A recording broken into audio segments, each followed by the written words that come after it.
রমাদান মাস আসছে, আমলের মাস। আমাদের বেশিরভাগ মানুষের রমজান মাস মানে হলো 4টা কাজ। কয়টা কাজ? রোজা রাখা, তারাবি পড়া, ইফতার খাওয়া, সাহরি খাওয়া, বাস শেষ। আমরা অনেকেই আছি যে আমাদের অনেক আমল ইবাদত বন্দেগী করি, যার একটাও আল্লাহর কাছে কবুল হয় না। আজ আমরা এরকম 13 শ্রেণীর হতভাগা মানুষের কথা জানব, যে মানুষগুলোর কোনো বদামলের কারণে, কোনো ত্রুটির কারণে তার কোনো আমলই কবুল হয় না। আমরা অনেক কষ্ট করে আমল করি, ইবাদত করি। অনেক সময় আমাদের কিছু ত্রুটির কারণে, আমাদের কিছু বিচ্যুতির কারণে, কিছু ভুলের কারণে আমাদের কষ্ট করা আমলগুলো বরবাদ হয়ে যায়, নষ্ট হয়ে যায়, সেগুলো আল্লাহর কাছে কবুল হয় না। আবার অনেকের সুনির্দিষ্ট কোনো ত্রুটির কারণে ওই ত্রুটি সংশ্লিষ্ট আমলটা ওইটা আল্লাহর কাছে কবুল হয় না। কারা সেই হতভাগা যাদের সে আমল, ইবাদত, কষ্ট করে করা নেকামল, সেটা আল্লাহ তাআলার কাছে গ্রহণযোগ্য হয় না? এর মধ্যে সর্বপ্রথম যে শ্রেণী মানুষের কথা আমরা বলবো, তারা হলো কুফুর এবং শিরকে যারা লিপ্ত। কিসে লিপ্ত? কুফুর এবং শিরকে লিপ্ত। আপনি নিজেকে মুসলমান দাবি করছেন, নামে মুসলমান, অথচ আপনার মধ্যে শিরক আছে, কুফুর আছে।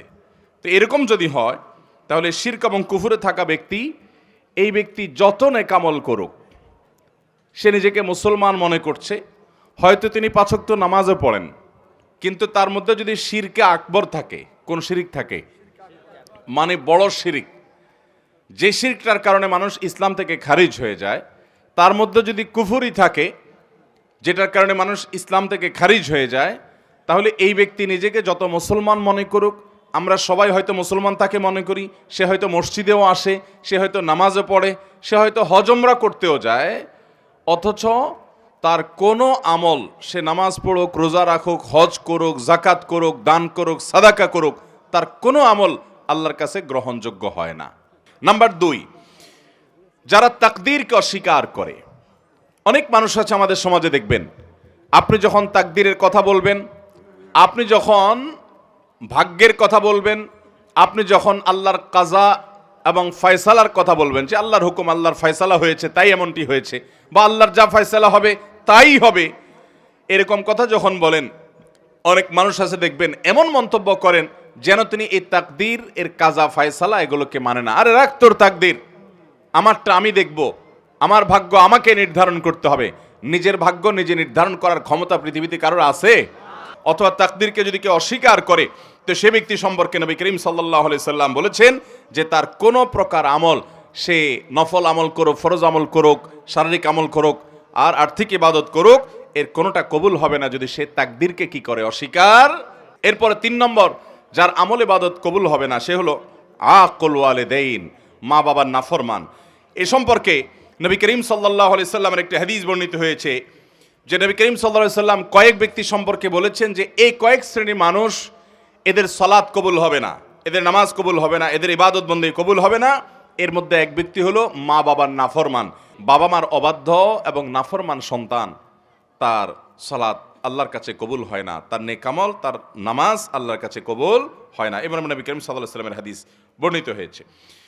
এরপর 4 নম্বর, দান করে যে খোঁটা দেয়, তার ওই দানটা কবুল হয় না। অন্যান্য আমল কবুল হয়, কিন্তু দানের আমলটা কবুল হয় না, যে দান করে কি করে?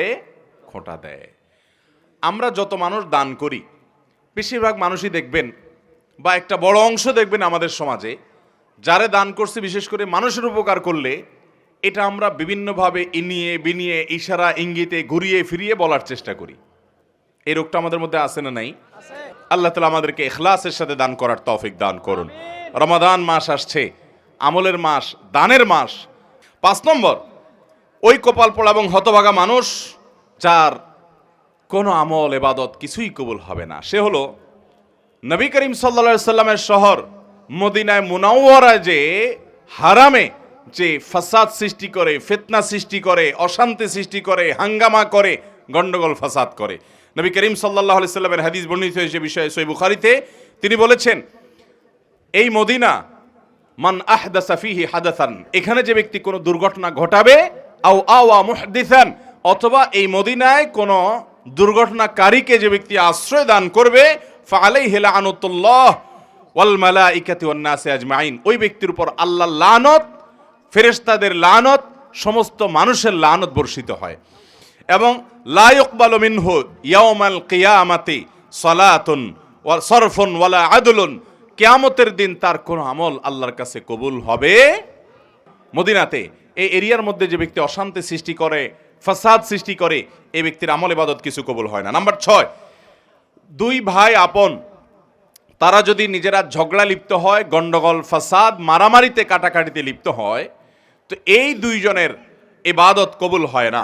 7 নম্বর, ওই একই হাদিস যেটি ইবনে মাজাহ বর্ণিত হয়েছে যে 3 ব্যক্তির নামাজ তাদের মাথার উপর ওঠে না, তাদের মধ্যে আরেক ব্যক্তির কথা 7 নম্বরে বর্ণিত হয়েছে। সে হলো সেই ইমাম যে ইমাম মানুষের ইমামতি করে অথচ মানুষ তার উপরে যুক্তিসঙ্গত কারণে অসন্তুষ্ট। এরকম অনেক ইমাম আছে না নাই?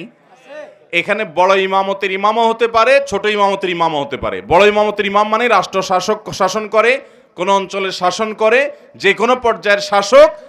আর ছোট ইমামতের ইমাম মানে হলো ওয়াক্তিয়া নামাজের ইমামতের ইমাম।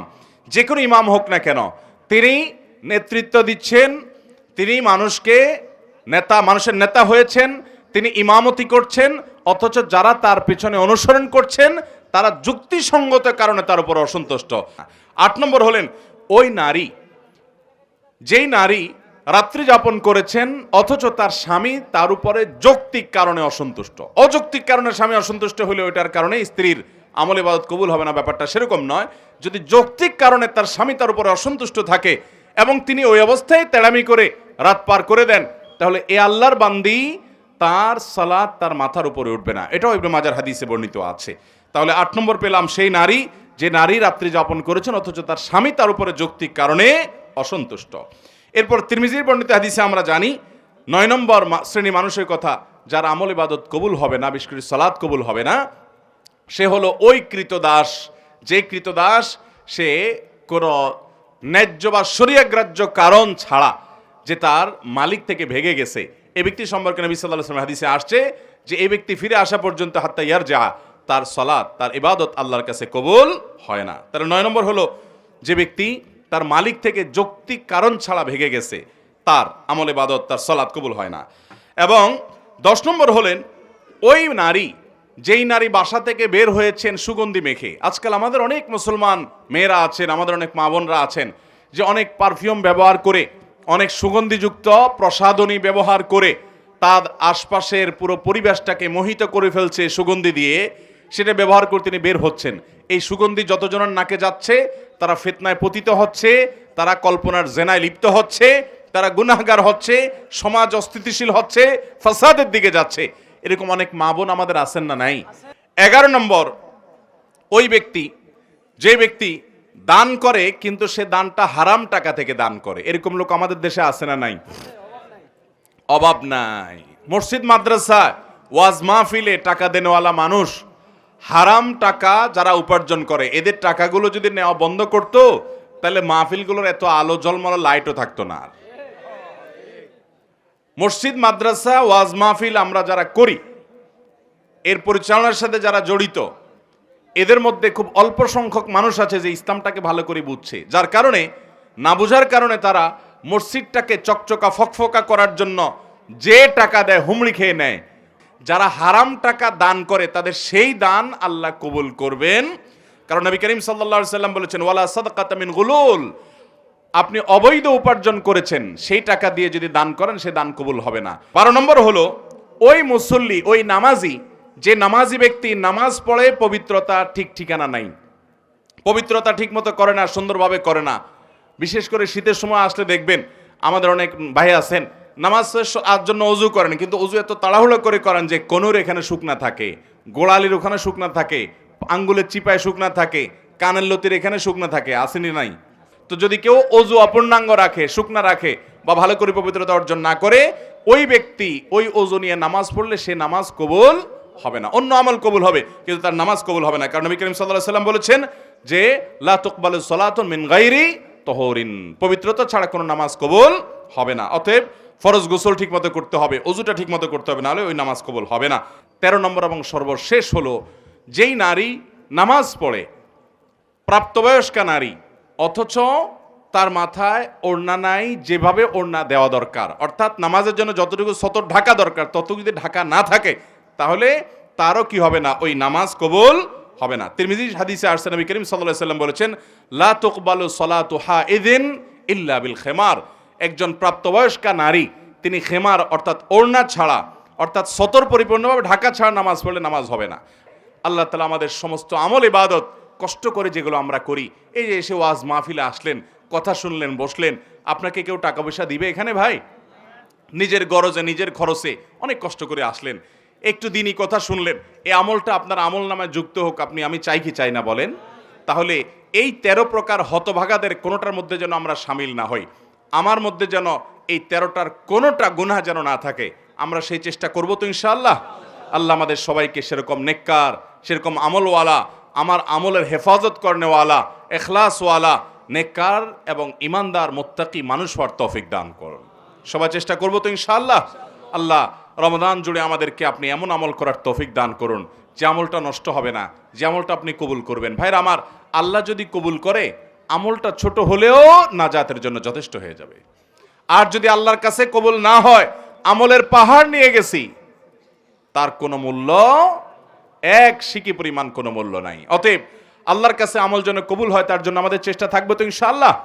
আমল কবুলের জন্য ওই যে ইখলাসটা অনেক বড় ব্যাপার।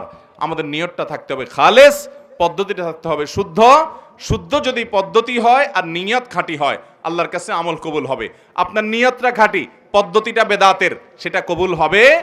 পদ্ধতি হইতে হবে সুন্নাহ সম্মত, আর নিয়তটা হইতে হবে শুধু আল্লাহকে খুশি করা। তাহলে এই দুইটা জিনিস যদি একসঙ্গে পাওয়া যায়, তাহলে আমল অল্প করেন কিন্তু সেটার সওয়াব, সেটার আজর আপনার আমল নামায় জমা হয়ে যাবে। কিয়ামতের ময়দানে আপনি সেটা দেখবেন। মান আমিলা সালিহান ফালিনাফসি, যে একটু আমল করবে, এই যে শর্ত পূরণ করে সুন্নাহ অনুযায়ী, বেদাত মতো না, নিয়তকে খাঁটি করে, সে এটার সওয়াব পাবে। আর যদি কেউ গুনাহে লিপ্ত হয় ফালাইহা, তাহলে তার বোঝাও তাকে বহন করতে হবে। আল্লাহ তাআলা আমাদের সবাইকে দুনিয়া থেকে নেককার, মুখলেস, ইমানদার, আমাদের নেকামলকে আমল নামায় পরিপূর্ণ করে নিয়ে যাওয়ার তৌফিক দান করুন। এবং সকল বদামল থেকে, বদনিয়ত থেকে, গুনাহ থেকে, এই যে আমল নষ্টকারী, আমল কবুল হওয়ার পথে বাধা হয়, প্রতিবন্ধক হয়, এমন সকল পাপাচার থেকে আমাকে, আপনাকে, আমাদের রব আরশ আজিমের মালিক, আমাদের খালেক, আমাদের আল্লাহ, তিনি আমাদের সবাইকে হেফাজত থাকার তৌফিক দান করুন। জাযাকুমুল্লাহু খায়রা ওয়া আখিরু দাওয়ানা আলহামদুলিল্লাহি রাব্বিল আলামিন। প্রশ্ন আছে কিছু ভাই? আমরা প্রশ্ন উত্তর দিচ্ছি। মাইক কি ঠিক হয়েছে ভাই? মাইক শরীফ ঠিক হয়েছে ভাই? মাইক শরীফ ঠিক হয় নাই? হয়েছে এখন? মাশাআল্লাহ, মাশাআল্লাহ। ভাইরা আমার এই 13 প্রকারের কথা দাঁড়াইয়া এক মুহূর্তে শুনাই দিতে পারবেন এমন কোনো মানুষ থাকলে আমি পুরস্কার দিব একেবারে সাথে।